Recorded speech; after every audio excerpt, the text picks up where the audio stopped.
안녕하십니까. 포천시 월간 주요 시정 뉴스를 시작하겠습니다. 포천시는 지난 7일 태풍 예비특보 및 태풍경보 발표 직후 자연재난 표준행동 매뉴얼에 따라 재난안전대책본부를 구성해 공무원과 지역 자율방재단 등 260여 명이 비상근무 체제에 돌입했습니다. 현장 피해 상황을 접한 박윤국 시장은 농작물과 주택 피해 등의 신속한 복구를 위해 모든 행정력을 총동원하도록 긴급 지시한 것으로 알려졌습니다. 박윤국 시장은 농민들에게는 자연재해에 따른 손해보험과 국도비 지원 등 농민들 피해를 최소화하고 복구 지원에 최선을 다해야 한다고 강조한 후 도로 및 기반시설의 경우 귀성길 및 성묘길에 불편이 없도록 추석 전에 신속히 복구할 것을 당부했습니다. 포천시는 태풍 링링의 농작물 피해에 따른 상황 접수를 읍면동 사무소를 통해 신속히 조사하고 자연재난구호 및 복구비용 부담 기준 등에 관한 규정에 따라 복구 지원 체계를 운영해 재해보상에서 제외되는 농가가 발생하지 않도록 할 계획이며 공공시설물 피해 상황은 오는 14일, 사유시설은 17일까지 피해 조사를 할 예정이라고 밝혔습니다. 포천시는 환경운동가로 활동 중인 환경재단 최열 이사장을 초청해 지난 9일 포천 반월 아트홀 대극장에서 시민 1,200여 명이 참여한 가운데 시민들과 함께하는 대토론회를 개최했습니다. 이날 최열 이사장은 기후재난의 시대, 석탄의 시대는 끝났다라는 강연을 통해 석탄 발전소로 인해 더 이상 환경오염은 없어야 한다고 강조했습니다. 박윤국 시장은 포천은 천혜의 자연 경관과 다양한 관광 자원을 자랑하는 맑고 푸른 명품 생태 도시다. 석탄 발전소가 조상에게 물려받은 자연 환경을 저해하는 장애물이 되어서는 안 된다라고 말하고 포천의 지형은 오염물질이 유입되면 쉽게 빠져나가지 못하고 머무르게 되는 분지형이다. 이런 지형적인 특징에 더해 석탄 발전소마저 가동된다면 더 큰 환경오염은 불보듯 뻔한 것이라고 주장했습니다. 이날 시민 패널위원으로 나온 공존 허요범 대표는 석탄 발전소의 추진 배경과 문제점을, 경기연구원 김동영 박사는 포천시 대기환경의 실태 및 미래에 대한 대책을, 석탄투쟁본부 이영구 본부장은 시민단체가 해왔던 발자취를 영상으로 보여주며 발표했습니다.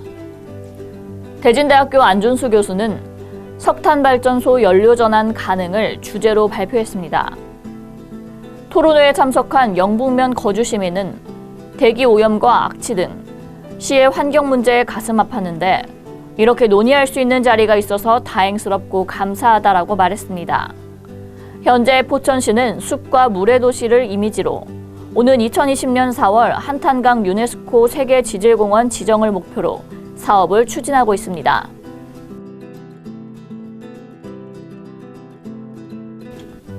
박윤국 포천시장은 최근 경기 북부 지역으로 확산하고 있는 아프리카 돼지열병으로 인해 시의 전 공무원을 상대로 전시에 준하는 근무태세에 돌입할 것을 주문했습니다.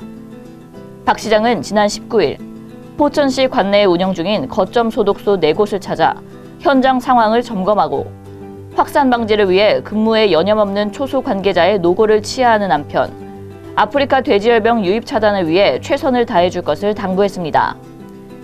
그러나 지난 일주일 새 파주, 김포, 연천 등 인접 지역에서의 의심 사례가 연속 발생을 하자 지난 25일 열린 재난안전대책회의에서 민관군이 전시에 준하는 방역 태세와 확산 방지를 위해 총력적인 대응 태세에 나서겠다고 밝혔습니다. 이날 회의에 참석한 김창수 제1기갑여단장은 아프리카 돼지열병 유입 차단을 위해 군에서도 적극적이고 긴밀하게 협조하겠다라고 밝혔습니다. 군은 포천시에 주둔하고 있는 5군단, 6군단 수도 기계화 보병사단, 8사단에서 163개 초소에 4교대 군병력을 지원, 아프리카 돼지열병 차단 방역에 적극적으로 동참하겠다라고 밝혔습니다. 시는 25일 현재 양돈 농가에 163개 이동 통제 초소를 설치하고 24시간 인력을 배치, 출입 인원과 차량에 대한 철저한 통제와 소독을 할 예정이며 거점 소독시설 4개소를 운영하고 있습니다. 이외에도 축선거와 농축협 공동방재단의 방제 차량 8대, 광역 살포기 2대를 활용해 관내 양돈 농가 및 주요 도로변을 소독하고 방역용 드론 등의 장비를 활용해 하천변 주위에 대해 집중 방역을 하며 입체적인 소독에 나서고 있습니다. 박윤국 시장은 적극적으로 방역 인력을 지원해 주신 모든 관내 군부대의 장병 여러분께 감사드린다라고 말하고 아프리카 돼지열병 유입 차단을 위해 민간군이 함께 차단 방역에 최선의 노력을 다하겠다라고 밝혔습니다. 박윤국 포천시장은 지난 25일 대진대학교 최고경영자과정 제37기, 제38기 수료생 60여 명을 대상으로 특별 강연을 펼쳤다고 밝혔습니다. 이날 특강은 대진대학교 최주영 공공정책대학원장과 최고경영자과정 동문들의 초청으로 성사되었으며 포천의 발전 전략과 미래라는 주제로 수강생들과 다양한 의견을 나누며 강연을 이어갔습니다. 특히 박윤국 시장은 시의 발전 방향과 시정 운영의 원칙으로 자연과 사람이 함께하는 도시를 언급하며 맑고 깨끗한 환경을 잘 보존하고 유지하는 것이 앞으로 차별화된 포천시 발전의 주요한 동력이 될 것이라고 강조했습니다. 이어 최근 시를 상대로 소송을 제기해 논란이 일고 있는 GS 열병합 발전소를 언급하며 분지의 특성을 지닌 포천에서 석탄 발전소 운행을 감행하는 것은 향후 우리 도시에 돌이킬 수 없는 악영향을 끼칠 것이 분명하다라고 우려를 표하며 포천 시민과 함께 끝까지 최선을 다해 막아내겠다라고 말했습니다. 그 외에도 전철 7호선 연장 사업, 양수발전소 유치, 경기 북부 공공산후조리원 건립, 한탄강 유네스코 세계 지질공원 등재 추진, 네이버 데이터센터 유치를 통한 신성장 산업 육성 등 다방면에서 시의 발전을 위한 주요 정책을 빈틈없이 추진하겠다고 밝혔습니다. 특별 강연을 마친 박윤국 시장은 시를 이끌어 나가는 대진대학교 최고 경영자 동문들과 함께 시의 발전을 위한 공감대를 형성할 수 있어서 기쁘다라고 말하고 남북 경협 시대를 준비하는 이 시점에 앞으로도 대진대학교가 중추적인 역할을 해주기 바란다라고 소감을 밝혔습니다.